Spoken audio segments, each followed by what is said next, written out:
4장까지 5장 1절부터는 좀 달라요.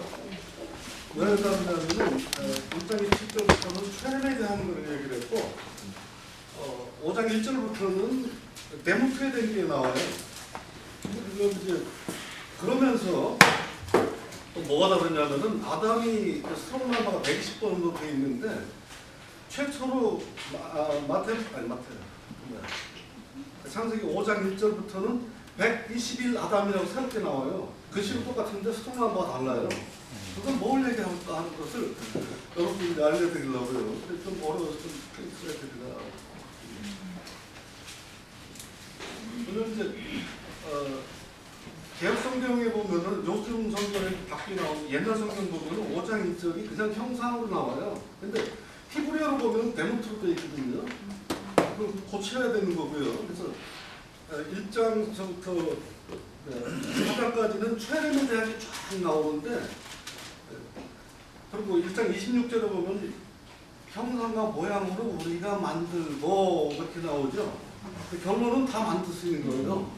5장에 들어가면은 다 만드시는데 앞부분에서는 최рем으로 쭉 만드시고 5장 1절부터는 대문투를 추가하십니다. 추가해서 만들기 때문에 지금 우리는 최렘과 대문투를 함께 가지고 있는 그런 존재들인 거예요. 최렘만 가지고 있는 게 아니고. 그래서 지금 120일 아담이라는 것은 이제 앞부분에 나오는데 5장 1절에 뭘 얘기하냐면은 이분 또한 그리스도를 나타내고 있는 거예요. 1장 27절에도 에타하담 할 때 그리스도인데 두 그리스도가 합쳐서 모양과 그 형상이 합쳐져서 완벽한 하나님적인 존재를 나타내고 있는 거거든요. 그래서 이것도 이제 여러분들 알고 계셔야 되기 때문에 그러면서 5장에서는 어떻게 돼요?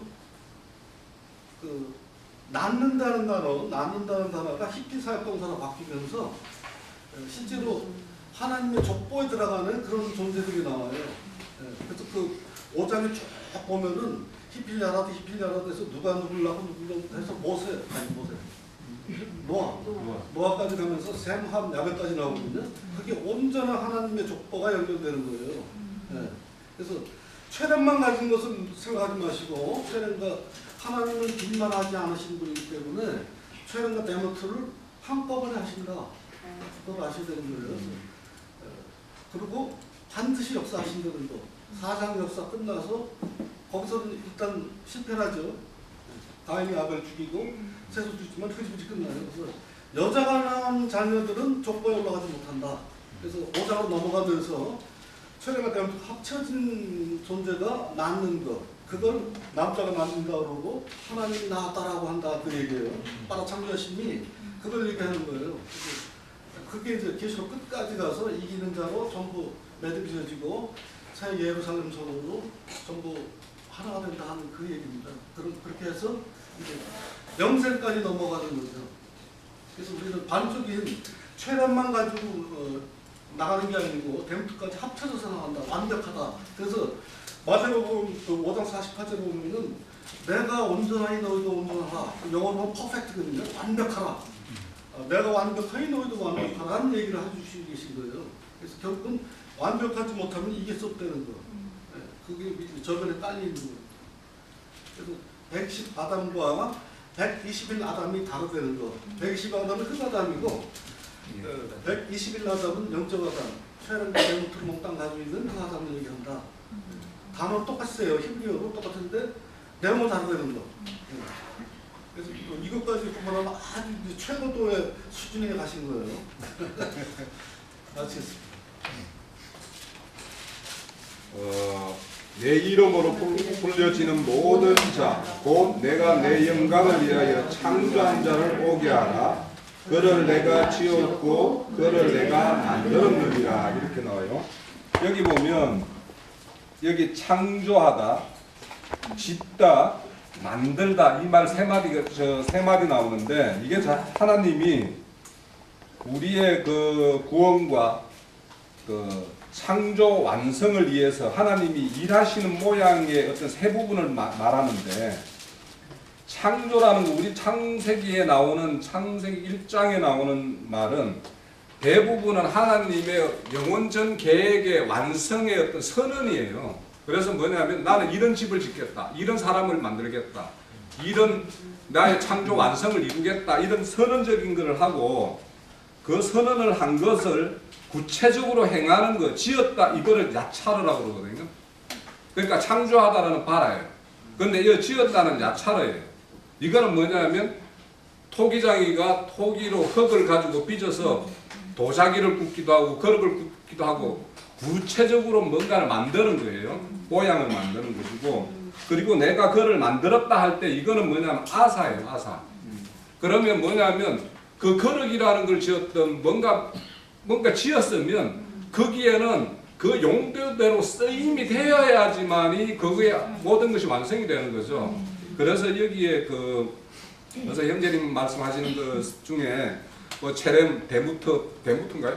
데무트 맞죠? 예.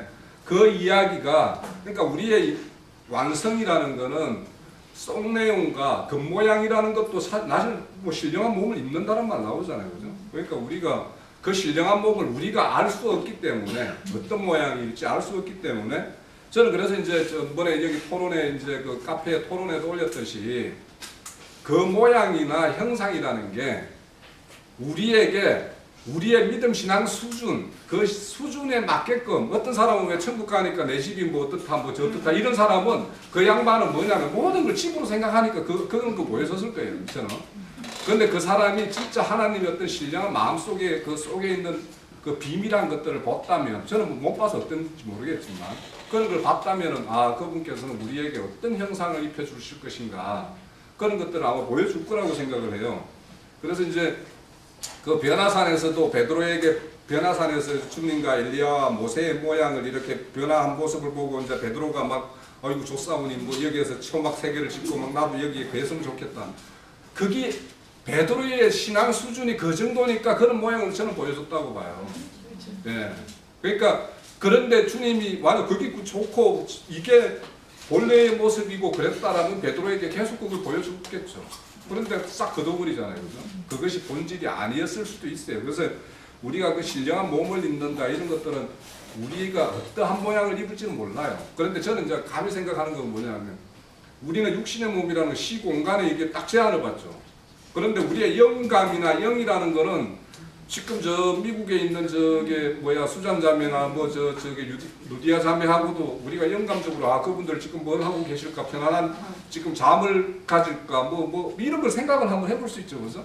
그래서 그런 것처럼 아마 시공간의 제한을 안 받는 그래서 무엇과도 우리의 어떤 그 구속함이 우리를 속박하는 것이 없는 완전한 자유자 그런 것이 아닐까 이런 생각을 해요. 볼까 했던 것들을 이게 내용은 많은데 좀 짧게 요약을 해서 좀 설명을 드려볼게요. 저는 이제 그 대한민국이다라고 하면 대한민국을 통치하는 법의 헌법이죠, 그죠? 최고의 법은 헌법이죠, 그죠? 헌법 1조 1항이라는 게 혹시 헌법 1조 1항이 뭔지 아시는 분 계시나요? 좀 이 세상에 그 데모하는 사람들 이런 이야기들 조금만 귀 기울였으면 알 수도 있을 텐데. 대한민국 헌법 1조 1항. 대한민국은 민주공화국이다라는 뜻입니다. 그래서 잘하는 소리인데. 그럼 대한민국의 민주공화국이라는 말은 뭐냐면 모든 주권은 국민에게 나온다는 뜻이에요. 그러면 우리의 어떤 이 나라의 통치하는 이정자들은 국민들이 대리인으로 세운 우리의 말은 우리가 종이라고 하고 큰 머슴이라고 그러고 그들도 그렇게 이야기를 하죠. 그렇지만 그들이 진정 종으로서 우리의 주권자 그러니까 우리를 국민을 주인으로 섬기느냐 그렇지 않죠, 그죠? 그렇지 않아요. 그런데 만약에 천국에 헌법이 있어요. 최고의 법이 있어. 그럼 1조 1항이 뭘까 한번 상상을 한번 해보세요 지금. 뭘까? 그러니까 그걸 이제 이렇게 저는 생각을 이제 한번 해봤어요. 그 나라는 무엇이 통치하는 최고의 그럴까? 그래서 그거는 저는 진짜 다른 사람은 다 다른 걸로 정의할 수 있어요. 저는 이제 여러 가지로 생각해 본 결과로는 천국은 은혜의 공화국이다. 네? 은혜 받은 자만 참여할 수 있는 것이지 은혜가 아니고 스스로 뭔가 의를 이루고 내 의로움을 가지고 내가 이뤘던 의로움을 가지고 참여하는 건 아니다라는 거예요. 그러면 그 은혜의 공화국이라면 은혜의 주권자가 있죠, 그죠? 은혜를 베푸는 자가 있잖아요. 그분이 실질적으로 모든 주권자예요, 그죠? 그래서 은혜는 하나님 우리에게 베푸는 거 아닙니까, 그죠? 그래서 그 은혜의 공화국에는 하나님이 주권자인데 실질적으로 주인인데 은혜의 공화국은 이게 좀 반대예요, 오히려. 그러니까 세상은 종이 주인처럼 행세하고 은혜의 공화국은 주인인 주님이 오히려 우리 사람들을 이렇게 섬기고 이렇게 받들고 하죠, 그죠? 이런 이야기로 나와요. 그래서 은혜의 공화국이라고 그래요. 그러면 이 하나님이 은혜의 공화국을 수립하기 위해서는 어떤 것이 필요했을까? 이걸 그러니까 하나님의 은혜를 그럼 은혜 받은 자가 필요한 거죠, 그죠? 은혜 받은 자가 있어야지 은혜 공화국이 수립되는데 은혜를 알기 위해서 하나님이 동원하는 게 뭐였을까? 그것이 뭐냐면 바로 율법이라는 거예요. 우리가 그 율법이라는 거 이야기하면 율법신앙 굉장히 많은 이야기를 하고 율법이라는 거는 모든 율법 아래 있는 자에게 하나님 심판 아래 있게 한다라고 이야기도 하고 있고 또 율법은 뭐 죄를 깨닫게 한다라고 이런 말도 하는데 사실은요. 그러니까 봐요. 하나님의 모든 행사를 보면 하나님의 속한 속성이 있으면 그에 반대되는 게 반드시 있어요. 그러니까 하나님이 본인을 설명하기 위해서는 빛이신 하나님인데 본인을 설명하기 위해서 빛인 설명을 하기 위해서 어둠이라는 게 없으면 빛을 설명할 방법이 없어요. 그죠? 자, 은혜라는 걸 설명을 뭘로 하겠어요? 우리가 은혜라는 거는 거저 주는 거죠. 그러면 거저 주는 거 아닌 반대는 인간이 용쓰고 애쓰고 뭔가를 막 해보려는 뭔가가 있어야 되는 거죠. 그런데 그거 가지고 이루어지냐? 지면 은혜가 필요 없겠죠. 그런데 그걸 뭔가로 거저 주는 거 반대로 애쓰는 게 있는데 애쓰는 걸로 누군가가 우리 사람이 애써서 뭔가 이루어질 수 있다. 그러면은 은혜가 필요가 없겠죠. 그런데 안 되니까 인간이 애쓰고 용쓰고 뭔가 모든 걸 다 해봐도 안 되는 일이 있기 때문에 안 된다라는 걸 알게 한 다음에야사 하나님이 뭔가를 딱 줬을 때 이게 하나님이 주시는 거구나. 은혜이구나. 이걸 알게 되죠. 그죠? 그러니까 봐봐요. 제가 예전에도 늘 성화주의들을 내가 많이 이렇게 그거는 복음하고 아무 상관없는 이야기다 라고 내가 이야기를 하는 이유가 그런 거예요. 성화주의자들은 내가 굉장히 뭔가가 내 어떤 삶 속에서 내 어떤 것이 이루어진 것들을 막 드러내고 이렇게 해야지만이 그 사람이 하나님의 어떤 자녀로서 아들로서 건세를 가지고 있다. 아들로서 도리를 다한다라고 그러는데 사실 아들이 아버지의 뜻을 다 알고 아버지 뜻을 헤아려서 뭔가 다 알아서 하면 좋죠. 좋지만 못한다고 해서 그럼 그 자식이 내 자식이 아니란 말이에요. 그런데 그 자식이 뭔가를 막 해가지고 뭐 세상적으로 보면 명예와 뭔가 돈과 뭔가 다 이루었다고 생각해봐요.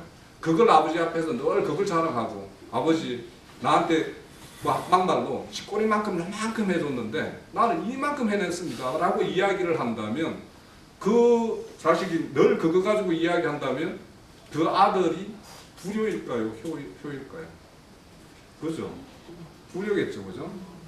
그래서 우리 아까 이사야서 43장에 폈는데요. 10절에 한번 볼게요. 10절에. 예, 나 여호와 말하노라. 너희는 나의 정인, 나의 종으로 택함을 입었나니 이는 너희가 나를 알고 믿으며 내가 그인 줄 깨닫게 하려 함이라. 나의 전에 지음을 받으신 일이 없으니 나 후에도 없느니라. 자, 종으로 택함을 받았거나 정인으로서의 어떤 택함을 입은 자들은 그 자들이 이렇게 불러서 하나님의 어떤 이런 정인이나 종으로 택함을 이렇게 입힌 사람들은 그 자들로부터 뭐냐 하면 하나님 여호와께서 하신 일, 앞으로 하실 일, 영원 전에 계획했던 일 이런 것들 알게 하고 그걸 알지 못하면 믿는다라는 게요. 내 속인대로 믿는 거예요. 내가 이렇게 해주면 하나님이 기뻐하시겠지 하는 거고 정말 그분이 영원 전에 계획했던 거 그분이 그 약속했던 걸 실질적으로 역사상에 어떻게 이루어 갔고 했던 내용들을 우리가 알므로 인해서 믿음이 생기고 내가 설득당하는 것이지 믿음을요. 믿음이라는 말 중에는 설득당하다는 뜻이 있어요. 저는 그게 굉장히 공감을 해요. 우리가 말씀을 보고 뭔가 그분의 행사에 대한 이런 기록의 어떤 성경 말씀을 보면서 아 이분이 이렇게 말씀하셨는데 이걸 이렇게 성취했구나 이렇게 이루었구나 이거에 의해서 믿음이 생기지 지금 우리가 종교적으로 믿는 사람들은 아 내가 이렇게 하면 기뻐하시겠지 아 좋아하시겠지 이렇게 생각한단 말이에요. 그러니까 그거는 하나님과 아무 상관없이 그분 앞에는 내가 늘 이야기 부처가 앉아도 아무 상관없고 성안당 밑에 가가지고 물 떠나고 정한수 부리는 것과 아무 상관이 동등한 거예요. 그러니까 우리 신앙이라는 거는 이런 거단 말이죠. 그래서 자 율법이라는 게 있는데 내가 율법이라는 게 대해서 그래서 율법이라는 거는 우리를 불순종의 로마서에 보면은 불순종 아래 가뒀다 이렇게 이야기하죠. 그죠? 제 아래 가뒀다 이런 말도 나오죠. 갈라디아서에 보면 율법이라는 거래요. 거기에서 자기 스스로 벗어날 수 없음을 고백하는 자들에게 하나님은 은혜를 부어줘서 거기에서 이제 이렇게 이루어진단 말이에요. 근데 이제 이런 것이 이제 율법인데 제가 이제 최근에 이제 전번에 지난주에 내가 야곱의 약정에 대해서 이제 말씀을 좀 한번 나눠보고 싶다라고 했던 게 야곱이 삼촌 라반 집에 가서 20년을 살아요, 그죠? 그럼 7년, 6년이죠, 그죠? 이게 굉장히 비밀이 있어요, 사실 그죠? 7년, 6년이라는 게. 처음에 7년이라는 거는 자기가 라헬을 사랑했기 때문에 그냥 라헬이 자기 소견대로 자기 열심으로 7년을 봉사했어요, 라반한테. 근데 라반이 뭐라고 그러냐면 우리 동네는 그런 법이 없다라고 이야기하죠, 그죠? 그러니까 하나님의 법에는요, 바로 우리가 은혜의 세계로 바로 가는 법이 없어요, 사실은. 내가 율법의 어떤 뭔가에 대해서 그거에 어떤 고난을 당하고 그거에 대한 시험 당해보지 않으면 은혜를 구할 수가 없어요. 그런데 이제 그렇게 해서 7년을 해요, 그죠? 그런데 이제 그 다음 7년은 뭐냐면 이제 직접 라반이 이제 딸 라헬을 줄게 이제 다음은 약속을 딱 받고 해요. 그게 뭐냐면 신약 시대의 어떤 우리의 복음이에요. 우리가 믿는 7년이 뒤에 7년은 우리 신약적인 믿음이에요. 우리는 성령의 그거를 약속으로 받았죠. 그죠? 받았고 우리는 그분이 이제 우리한테는 이제 이미 임하기까지 했죠. 그렇게 해서 이제 라헬을 얻죠. 그런데 6년을 더 하죠. 제가 6년 이걸 이야기하려고 해요. 우리가 신앙을요. 보면 왜 이게 6년일까? 7년일 수도 있는데 그죠? 왜 6년일까? 우리 창세기 보면은 6일 창조하고 7일 안식에 들어가죠. 이 6년을 하는 거는 뭐냐면 자기가 라반의 삼촌 집에서 그렇게 14년 동안 했는데 자기에게 얻은 실질적인 재물은 없는 거예요. 자기 아들, 딸, 부인 2사람, 부인이 4명인가요? 그러니까 부인 4세, 아들, 딸만 얻었어요. 실질적인 이제 양과 염소의 자기의 어떤 품으로 받은 건 아무것도 없단 말이에요. 그걸 위해서 6년을 하죠. 그죠? 이 6년이라는 건 우리 교회의 삶, 이 6년의 신앙생활을 해야 된다는 거예요. 내가 아버지 집에 갈 때, 내 몫으로 갈 때, 내가 거닐고 갈 양과 염소가 있어야 되는 거예요. 그래서 그걸 뭐냐면, 그걸 드디어 이제 그렇게 하는데, 자기 품삯을 위해서 일을 하는 6년의 시작은 어디에서부터 시작하냐면, 요셉을 낳는 거에서부터 시작이 돼요. 요셉이라는 뜻이 더한다라는 뜻이죠. 더함이라는 뜻이죠. 우리는 구원을 받았어요. 하나님을 믿으면 구원을 받았어요. 그럼 우리의 신앙이라는 거는 상 주시는 하나님이라고 그러죠. 그 상을 위해서 신앙생활을 하는 것이 나머지 6년이에요. 그럼 6년 동안 내가 이 땅에서 신앙생활을 하면서 양과 염소를 거느리지 못하면 예수에게 나갈 수가 없죠. 예수의 가나안 땅 다시 돌아갈 수가 없어요. 앞세워서 예수 앞에 가가지고 양, 염소 막 이렇게 형님이라고 이렇게 드리기라도 하니까 에서가 그냥 받아들이는 거지. 하나님이 끄는 거예요. 제가 전번에 세리장이라고 이야기했던 것처럼 세리장으로 오시는 그분이 우리에게 이 싹을 요구한단 말이에요. 자, 그러면 6년, 우리 창조 6년 6일 창조하죠. 하나님의 창조 6일을 마치고 안식하죠. 우리가 7일에 나머지 6일에 자기 싹을 위해서 한 이 삶을 살고 난 다음에 야곱의 삶을 보면은 세상으로 보면 굉장히 고달프고 뭐 또 그 뒤에 뭐 딸이 강간 사건 당하고 저 부인 나엘이 죽고 막 이런 일이 다 일어나죠. 일어나지만 하나님에게 우리가 온전히 붙들린 사람이 되면 그것이 나의 그 신앙을 전혀 흔들릴 수가 없어요. 그래서 뭐냐면 그 나머지 6일의 자기 양식을 가지고 이렇게 아버지 집으로 돌아간 다음에 그 나머지의 안식이라는 거. 그러니까 우리가 이 땅에서도 안식의 삶을 살아야 되는데 그 안식이라는 게 우리가 말하는 대로 뭔가 아무 고난도 없고 한란도 없고 그런 것이 아니고 일상으로는 똑같지만 내가 하나님과의 어떤 그런 온전한 연합된 관계를 해칠 수 없는 상황. 그럼 야곱이 다시는 이제 뭐냐면 돌아갈 수 없는 상황. 그래서 최종적으로 뭐냐면 마지막 6일에 그걸 완성을 하고 도장 찍는 게 뭐냐면 야복강에서 씨름하면서 한두 배를 부러뜨리는 거예요. 야곱이 돌아섰으면 한두 배가 부서졌을 때 그때 돌아섰을 거예요. 그렇지만 그것을 하나님의 어떤 이스라엘이라는 이름을 바꿔주면서 야곱의 어떤 인생은 그 이후에 계속 이제 이끌어가면서 요셉에 의해서 이제 이렇게 이끌어간단 말이에요. 이런 게 이제 우리의 신앙 요정이라는 거예요.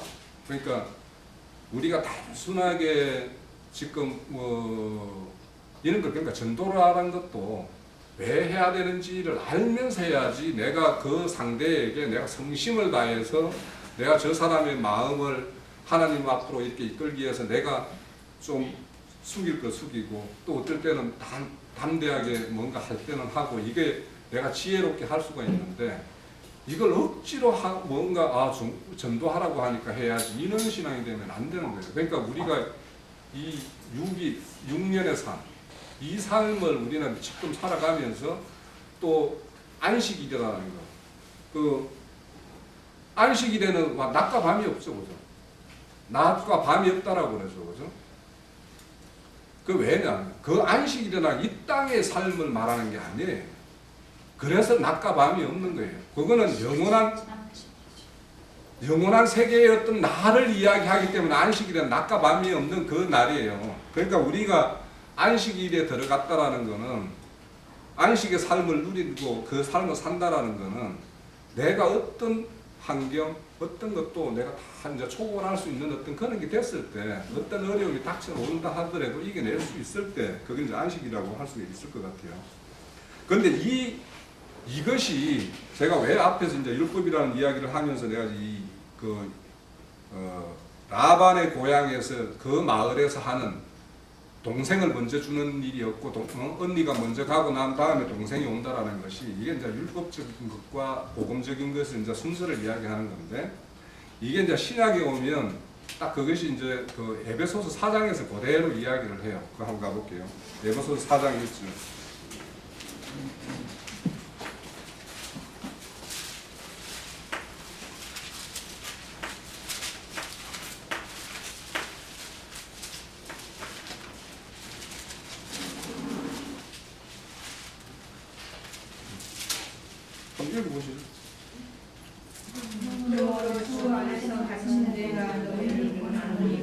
너희가 부르심을 입으리라 합당하게 행하며 모든 오래 참음으로 사랑 가운데서 서로 용납하고 평안에 되는 줄로 성령이 하나님의 자녀들을 죄송합니다. 갈라디아서 4장입니다. 예, 죄송합니다. 여기 보면 내가 또 말하노니 유업을 이을 자는 모든 것의 주인이나 어렸을 동안에는 종과 다름이 없어서 그 아버지가 정한 때까지 후견인과 청지기 안에 있나니 이와 같이 우리도 어렸을 때에 이 세상의 초등학교 안에 있어서 종노릇 하였더니 때가 참에 하나님이 그 아들을 보내사 여자에게서 나게 하시고 율법 안에 나게 하신 것은 율법 안에 있는 자들을 속량하시고 우리로 아들의 명분을 얻게 하려 하시니라. 예. 자, 여기처럼요. 우리가 신앙생활을 이렇게 후견인과 청지기의 어떤 신앙을 다 뛰어넘어서 딱 때가 차서 그 아들이 보낸 그 아들로 보내서 여자에게 나게 해서 온 예수 밑으로 복음 밑으로 바로 못 간다니까요.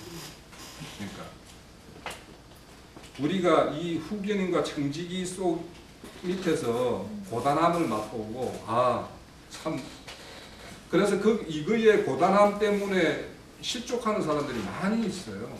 그러니까 이게 은혜라는 게 뭔지를 모르니까 이게 은혜가 내가 완전 본질적으로 뭔가를 싹 사람을 완전히 바꾸는 내 스스로가 생각할 때 이게 선이고 이게 악이다라고 할 때 그 완전한 선으로 내가 바뀌는 모양을 생각하니까 자꾸 내가 이게 아닌 것 같다. 이건 뭔가 잘못 길을 들었는 것 같다. 이런 생각을 하고 은혜에서 떠나간단 말이에요. 그런데 이 후견인과 청지기에 의해서는 율법이라는 거에 이게 율법이죠. 그죠? 그러니까 율법 아래에서 우리가 종로를 해보지 않는 사람들은 은혜의 감사함을 몰라요. 그래서 뭐냐면 다 이루었다. 그분이 십자가에서 다 이루었다라는 믿음을 이거를 그냥 관념적으로는 그냥 십자가에 이루었대 이렇게 하지만 실질적으로 그분이 이루었으니까 이제 너희는 그런 거 애생각은 하지 마라. 하지 마. 이렇게 이야기해도 내 머릿속으로 내가 내 스스로를 보면은 내 꼬라지가 아직도 맨날 별반 다를 게 없는데 이런 생각을 하니까 늘 그게 시험 당하거든요. 그래서 아까도 보면은 이사야서에 보면 너희들 엔디를 기억하지 마라. 엔디를 생각도 하지 마라. 이런 말이 나와요. 그러면 그거는 뭐냐면 홍해 건너서 강야 신앙 생활을 했던 거 내가 전번에 한번 말씀드렸던 것 같은데 강야 신앙 생활을 했던 거에 의해서 자기가 어떤 연단받고 신임받는 거 그거에 의해서 뭔가 도모되는 거 그 은혜가 참 은혜가 아니고 내가 율법 종교 생활에 빠져들었다가 그 율법 종교 생활이 이게 참 하나님의 어떤 그런 우리에게 미치는 어떤 그런 참뜻이 아닌갑다. 거기에서 돌아온 그래서 바벨론에서 돌아온 그거를 내가 너희들에게 새로운 행사를 할 것이다. 이렇게 이야기한단 말이에요. 그러니까 그거는 바벨론에서 돌아왔다라는 거는 그 바벨론에서 어떤 사람이 돌아옵니까? 바벨론의 어떤 종교신앙 생활에서 내가 거기에서 그 어떤 요구를 내가 다 이룰 수 없다라는 사람밖에 못 나와요. 왜 이렇게 교회 그러니까 율법적 종교적 신앙 생활 속에서 그들이 요구하는 것들 그러니까 이 사람들이 왜 이리 선한 사람이 많아? 그 교회에서 참 정말 이 사람들이 얼마나 선한 사람인가? 그 사람들의 어떤 실상을 보고 그 내용들을 보면 이제 정례비가 떨어져서 이제 나오죠, 그죠? 그런 것처럼 우리가 이렇게 해서 사실 은혜를 받아서 하나님의 어떤 그분이 다 이루어 놓은 세계에 그저 값없이 먹으라고 이야기하면 꼭 값을 치르려고 하는 사람들이 있단 말이에요. 그래서 이게 이제 율법이라는 거 이렇게 제정한 거는 가만히 보면 그 출애굽기 15장에 보면은 마라의 썸물을 단물로 바꾼 다음에 내가 이것을 너희 율례와 규례로 정한다고 이렇게 해놨어요. 왜 그랬냐면 출애굽기 하고요 그 마라의 썸물이라는 게 3일 후예요. 3일 후. 마라의 썸물을 마시기 시작한 게 출애굽하고 3일 만에 그러니까 뭐냐면 그 자들이 주님의 어떤 보호하심에 따라서 홍해를 갈라서 우리를 이렇게 끄집어낸 것까지 다 경험한 사람인데 3일 만에 잊어버려요. 그렇죠? 그래서 율법이라는 거는 너희들이 하나님의 은혜를 너무도 쉽게 잊어버리니까 그래서 은혜라는 율법이라는 걸 만들어 놓고 율법에 의해서 뭐냐면 나는 늘 율법에 의해서 총 맞아야 돼요. 그러니까 나는 안 되는구나. 내가 이렇게 하니까 내가 구약에 그들이 왜 이리 불평했냐? 사실 3일 우리 여기 있는 사람들 다 뭐냐면 3일 동안 물 없는데 강약길 3일길 걸게 하면 여기에서 우리도 아멘 하고 갈 사람 아무도 없어요, 사실. 그죠? 그런데 그 사람들이 똑같이 우리와 똑같은 성정을 가져 있는 사람들이에요. 그런데 하나님의 은혜를 잊어버린다고. 그래서 율법을 만들고 그걸로 율법에 의해서 너희들 안 된다라는 걸 알고 그걸 온전히 이룬 자에게 너는 그저 와서 그분에 의해서 만들어난 나라에 은혜의 공화국에 그냥 들어오라는 거예요. 그러니까 이게 이제 우리 주님이 말할 때 모든 거는요, 천국을 말하기 위해서 지옥이 있어야 되고, 땅을 말하기 위해서 하늘을 말하기 위해서 땅이 있어야 되고, 다 이런 것들이 있어요. 그러니까 율법이라는 것은 복음의 딱 정반대예요. 그런데 율법에 뭔가를 지키겠다. 안식일이 뭔지도 모르면서 이게 첫날 안식 후 첫날 이제 그게 주일이다라고 이야기하는 그 사람이나 안식일을 지키는 사람이나 똑같은 거예요. 안식일의 의미를 모르면서 부활한 그 다음날 하루 그날 지키는 게 우리의 안식일을 이렇게 변했어. 이렇게 말하는 사람이나 안식일의 참 의미를 모르면서 그렇게 하는 사람이 똑같아요. 그냥 금요일, 토요일이다, 일요일이다 서로 우기는 사람이나 뭐 똑같아요. 사실은 질은. 근데 우리는 안식일이라는 거는 우리가 주님이 이 땅에서 우리에게 6일의 삶을 산 그 결과물을 가지고 딱 들어갔을 때 그분께서 우리에게 상 주시는 그 상을 누림을 가졌을 때 우리는 안식일이에요. 그러니까 내가 지금 고난을 당하고 있어도 이거는 내가 상 받는 일이다. 내가 신앙생활을 하면서 주님의 어떤 고린도전서에 보면 그분의 저 죽으심을 내 몸에다가 짊어진다라고 이야기하죠. 그런 것처럼 그런 어떤 삶이라는 거는 그래서 수요일날 가보지 않고 금요일날 가봐서 그 사람들이 이야기하는 거 보고 내 답답함이 내 속에 여기서 막 열불이 나는 어떤 그 가슴을 가지지 않으면 언제 우리가 애통을 배워요? 언제 내가 여기 저기 의의 핍박을 받을 준비를 하겠어요? 여기 계속 있습니다. 그래서 수요일날 가보셔야 됩니다. 정말. 자, 혹시 기억하시거나 생각할 수 있어요? 율법적 신앙은 뭘 보고 율법적 신앙이라고 우리가 얘기합니까? 야, 율법주의자 그러면 뭐 율법적 신앙 그만 이렇게 얘기하잖아요.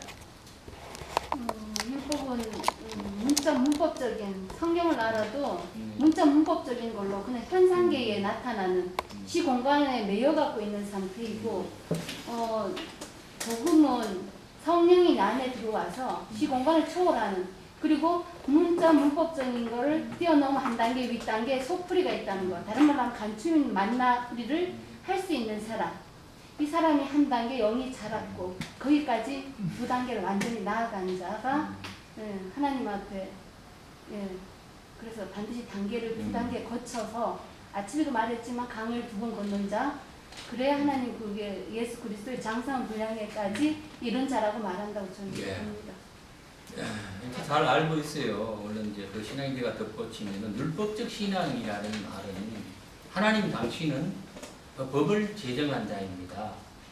당신이 만든 이 법을 당신은 힘이 있고 세이기 때문에 내가 지키지 않으면은 이제 어떤 그 나에게 제재되어지는 어떤 것이 있다는 것으로 지키는 신앙이 율법적인 신앙입니다. 그 신앙을 지킴으로 인해서 이제 내게 얻어지는 게 있다는 거죠. 이해가 되시죠? 무슨 말인지 자매님이 얘기하신 것처럼 보지만 복음적인 신앙이다 이런 은혜주의 신앙이라는 얘기는 그 은혜이신 당신이 내게 찾아오셔서 말할 수 없는 그 죄인 가운데 있었던 나를 이끄셔서 그 말씀 되시는 그 말씀으로 나를 이끄심에 내가 오직 감화 감동으로 당신의 이끄심에 순종하여 하나님 앞에 스스로의 삶을 사는 것을 얘기하거든요. 이제 이런 얘기인데 율법은 이제 그 아까 얘기했던 양면성을 어떤 가지고 있는 것은 우리가 너무나 잘 압니다. 율법이라는 것은 뭐 죄가 죄되게 하는 것 그것을 알게 한다는 것은 하나님의 은혜를 알기 위한 방편이죠. 이런 것인데 오늘 성경 속에 보면 좀 찾아볼게요. 누가복음 11장에 한번 들어가 볼까요? 누가복음 11장 45절의 말씀에서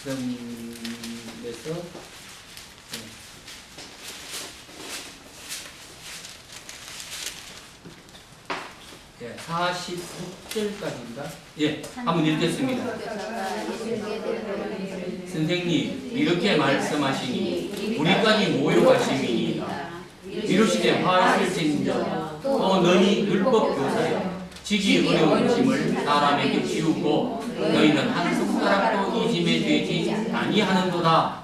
아멘. 자, 이 말씀을 하시기 전에 그 앞에 보면은 다시 이제 그 바리새인과 율법교 바리새인에게 이제 하신 말씀들, 어리석은 자들아 그들 만드신 자가 소옥도 만들지 아니하느냐고 하면 탐욕과 악독이 가득한 자들이라 이렇게 얘기했습니다. 아까 이제 전자에 제가 말씀해 드렸지만은 이들은 바리새인들은 율법적인 것을 지키는 것이 자기에게 유익이 있는 탐욕과 악독 속에 있는 자들이잖아요.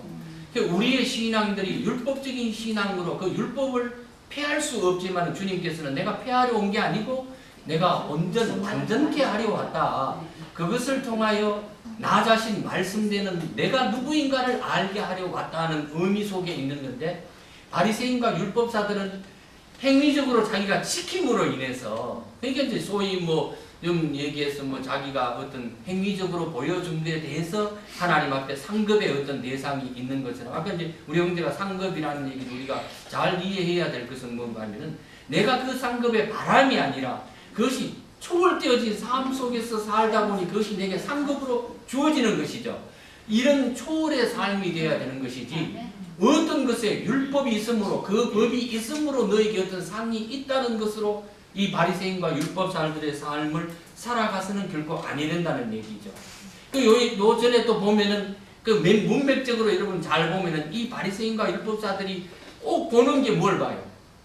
보여지는 물질적인 환경적인 것을 보거든요. 왜냐면 예수님께 이제 바리새인이 자기 집에 와가 이제 음식 먹기를 청했을 적에 손을 씻지 않았다는 거예요. 그러니까 딱 보고 딱 자기들에게 걸리는 게 뭐예요?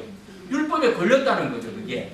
그러니까 이런 것들을 지적하는 것들인데, 결국 그러면은, 자, 제가 갈라디아서 5장으로 한번 넘어갈게요. 갈라디아서 5장 찾아왔는데, 갈라디아서 5장에 보면은, 5장 17절에서 18절 한번 읽어주세요. 자, 시작. 육체의 소욕은 성령을 거스리고, 성령은 육체를 거스리나니, 이 둘이 서로 대적함으로 너희가 원하는 것을 하지 못하게 하려 함이라. 너희가 만일 성령의 인도하시는 바가 되면 율법 아래 있지 아니하니라. 아멘. 자, 여기에 보니까 육체적인 어떤 물질적인 삶으로 하나님 앞에 나아가는 자는 자기가 어떤 것을 하나님 앞에 드린다는 지고지순한 마음이 있지만 그것은 성령의 거침이 된다는 거, 분명히 대적이 된다고 얘기하고 있거든요. 자, 그런데 우리가 초월되어진 아까 삶에 있는 사람은 성령의 인도하신 말씀 따라 아까 복음주의적 신앙의 삶을 사는 사람은 어떻다고 그랬어요? 이걸 율법 아래에 있지 아니하고 율법을 초월하는 삶을 살 수 있다라고 우리에게 말해주고 있습니다. 그래서 오늘 아까 그 얘기가 나오길래 제가 생각해 두었던 이런 것들이 여러분들도 어떤 상급을 바라는 것들의 어떤 대가성이 아니라 하나님께서 이미 정해 주신 것에 대한 하나님께서 주시는 은혜 가운데서 모든 것들이 이루어질 수 있다는 마음을 가져야 되지, 어떠한 우리가 바른 곳에 있다 할지라도 그것을 자꾸 어떤 바라는 상급적으로 나아가면 또한 한편으로서는 물질적인 것으로 우리가 치우칠 수밖에 없다는 것을 우리가 유념해서 진리의 생활, 말씀의 생활들을 이루어 나갔으면 좋을 것 같습니다. 네. 이제 은혜에 홍의진님 말씀하셨는데, 저는 스스로가 은혜라는 걸 깨닫는 게 있거든요. 은혜하면 항상 좋은 것만 생각했어요. 뭔가 기쁘고 즐겁고, 뭔가 깨달으면 기쁘고 즐겁잖아요. 그래서 은혜하면 항상 그 마음속에 우리에게 좋은 것으로 다가오는 거라 생각했는데, 언니가 주님이 딱 십자가가 곧 은혜라는 걸 알게 하더라고요. 근데 십자가는 옛사람을 끝내는 거잖아요. 옛사람이 끝내야 새사람을 살 수가 있잖아요. 그게 은혜더라고요. 그래서 이제 기독교서도 그렇고 우리 선생님도 그런 얘기 많이 하고, 항상 사람의 선한 어떤 행동이나 이런 뭘 인해서 주님 앞에 기쁨이 되는 게 아니고, 우리가 주님의 은혜로 말미암아 구원이고 주님의 은혜로 말미암아 된다, 이런 말 많이 하는데, 기독교계에서는 진짜 부흥회 때 뭐 감동이고 뭐 하면 은혜를 받았다 못 받았다 은혜를 쏟았다 막 이런 말을 했다니까 그래서 갑자기 그게 너무 궁금해져가지고 이게 주님이 깨닫게 하시려면 그런 거 궁금하게 해서 계속 주님 앞에 묻게 하더라고요.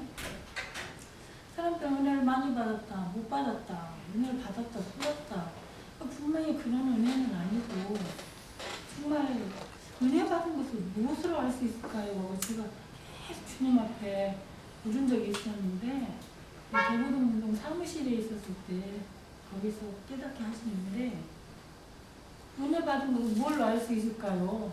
계속 그걸 물었었는데 주님의 사람은 참 저 말씀은 뭐 어렵게 말씀하시잖아요. 명료하고 막 확실하게 말씀하시는데 한마디로 딱 하시는 게 그냥 은혜 많이 받으면 세상 사랑하는 마음 너무 많이 끊어진 것이고 은혜를 조금 받은 것은 세상 사랑하는 거 조금 끊어진 것이고 은혜를 못 받은 건 세상 사랑하는 거 하나도 안 끊어진 거다.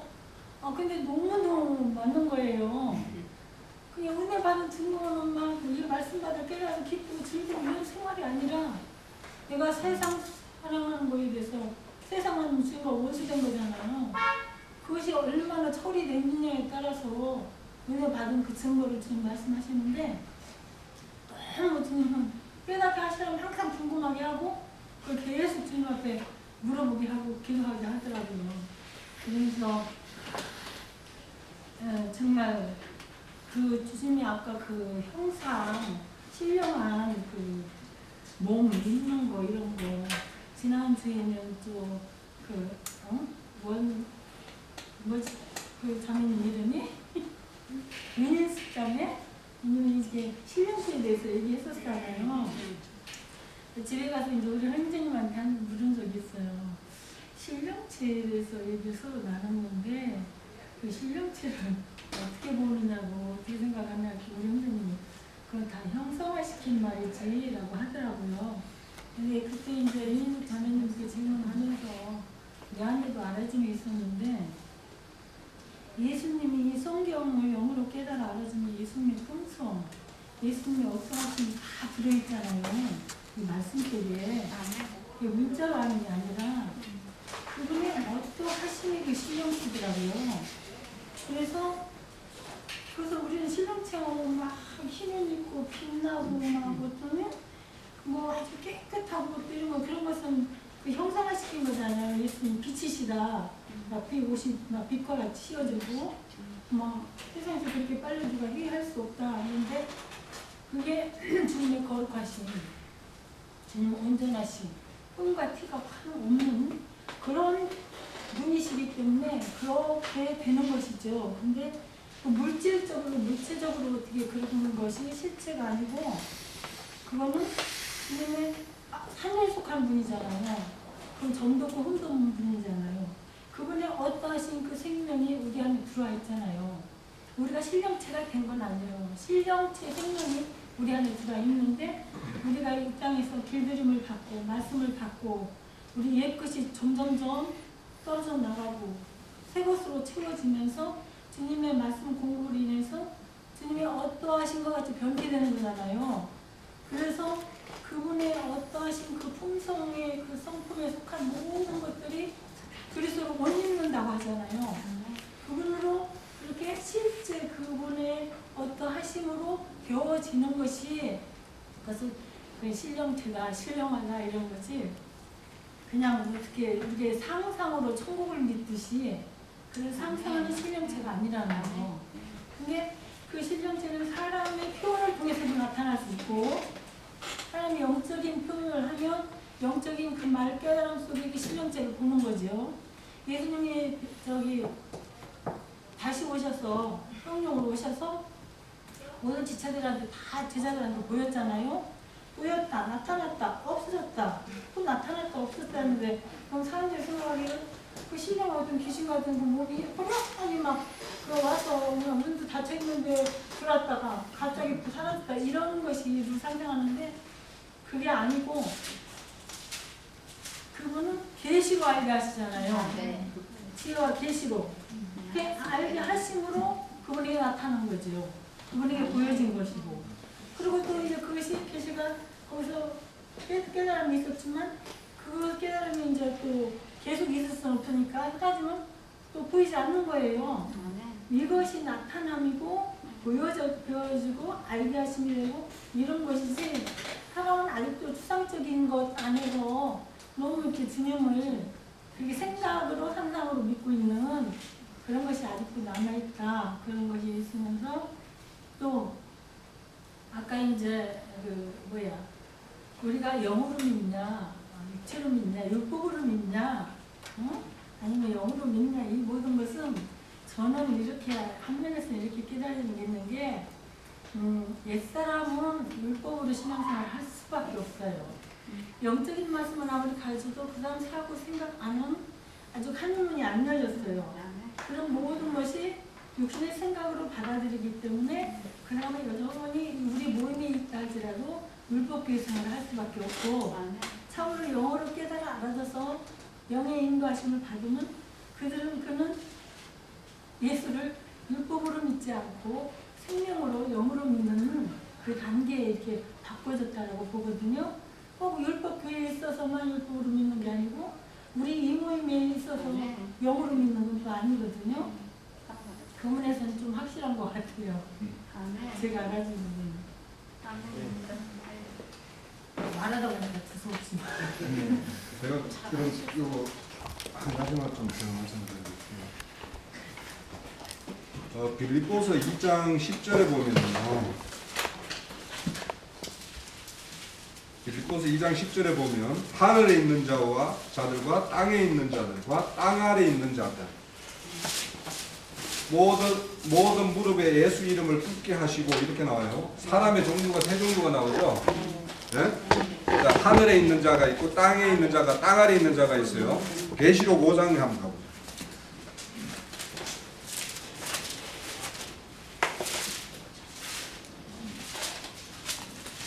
음.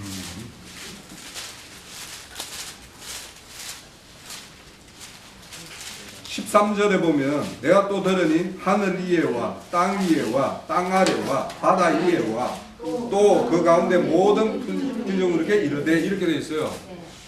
그러니까 지금 우리가 하늘에 있는 자들이라고 이야기하는 것은 우리가 뭐냐면 영적으로 우리 육신의 몸을 가지고 있으면서 영적인 면에서 이제 하늘에 앉혀졌다라고 이야기를 하고 있어요. 그죠? 그렇게 우리는 이제 이해를 하고 있어요. 그런다 실질적으로 이렇게 하는 것이 언젠가는 이루어질 날이 있을 거란 말이에요. 이렇게. 그러면 하늘에 있는 자가 있고 그럼 땅 위에 있는 자는 지금 우리가 육신으로 몸을 입고 있는 이런 자를 이야기하는 건가요? 그런 사람들이 맞을까요? 그리고 땅 아래에 있는 자. 땅 아래에 있는 자는 어떤 사람들을 말하는 걸까요? 여기 또 바다 아래에 있는 자. 자, 우리가 형제님을 통해서 배운 것 중에서 우리가 꼭 잊지 말아야 될 게요. 천계가 있다라고 이야기하고 있고 이 현상계가 있다고 그러고 있고 음부의 세계가 있다라고 하고 있어요. 그러면 그 세계 속에는 반드시 그 어떤 존재, 우리가 각자의 어떤 존재 형식을 가지고 존재할 거란 말이에요. 그러니까 우리가 무조건 모양이다 이런 것들이 없다라고 이야기하면 곤란해요. 저는 제 생각엔 그래요.